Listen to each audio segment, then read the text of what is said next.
It seems that once upon a time there was a kingdom without a princess, and this concerned the king and his ministers greatly.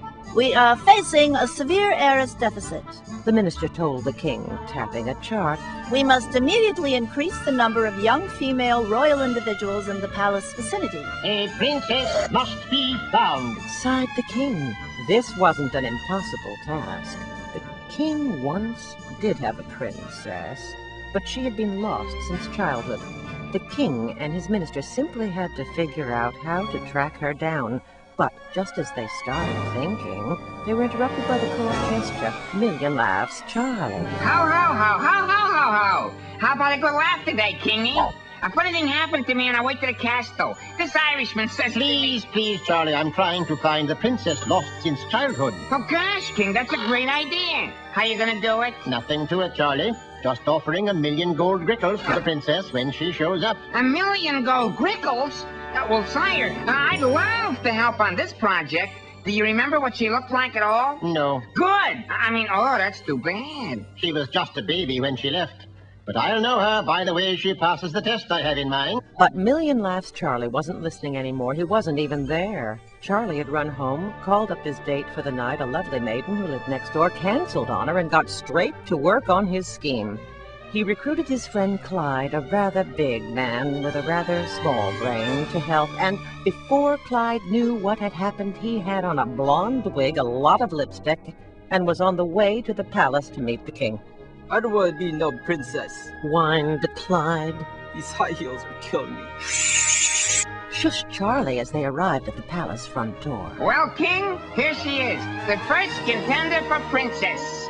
That's more of a 5 o'clock shadow than I remember. All right, step this way.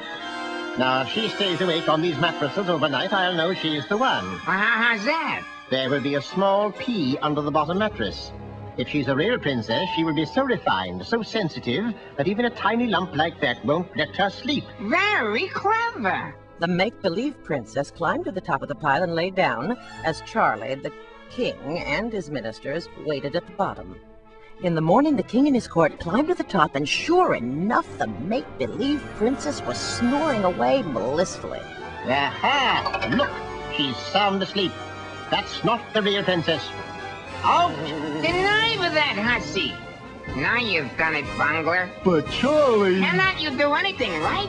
Charlie and Clyde found themselves escorted out of the palace, helped along by a swift kick or two on the bottom from the palace guards. But Clyde didn't get off that easily. Over the next few days, Charlie dressed his friend up in a red wig, a brown wig, and a browner wig, and sent him off to the palace to pretend to be another girl. Hoping to keep him up, he would feed Clyde coffee and tell him scary stories about monsters and politicians. And each time, Clyde would sleep soundly through the night, and in the morning, he would be forced to leave the palace, rubbing his rear. After several days of this, the two dejected men went back to Charlie's house to regroup. There, Charlie's neighbor was out in the yard washing her carriage. Well, honey, you're in luck. Million Laughs Charlie, yuck, is now available for that date. Sorry, Charlie, said the maiden. I'm exhausted. I didn't get a wink last night. I think there was a pea under my mattress. First, we'll have dinner at a pea. You don't sleep a wink. Yes, Charlie had figured it out. This really was a princess, the real thing. The girl that would get the 1,000,000 gold crickles and all the titles of her realm. Before you could say greedy no good, Nick, Charlie had taken the girl to meet the king. 999,999, 1,000,000 gold grickles. You also get your choice of any man in the kingdom. Just sign this receipt, said the king, giving his daughter a hug. Wow, said the princess. Any man in the kingdom? She smiled, looking over at her escort and his friend. Oh, Clyde, will you be mine? For keeps, said Clyde. That's the story.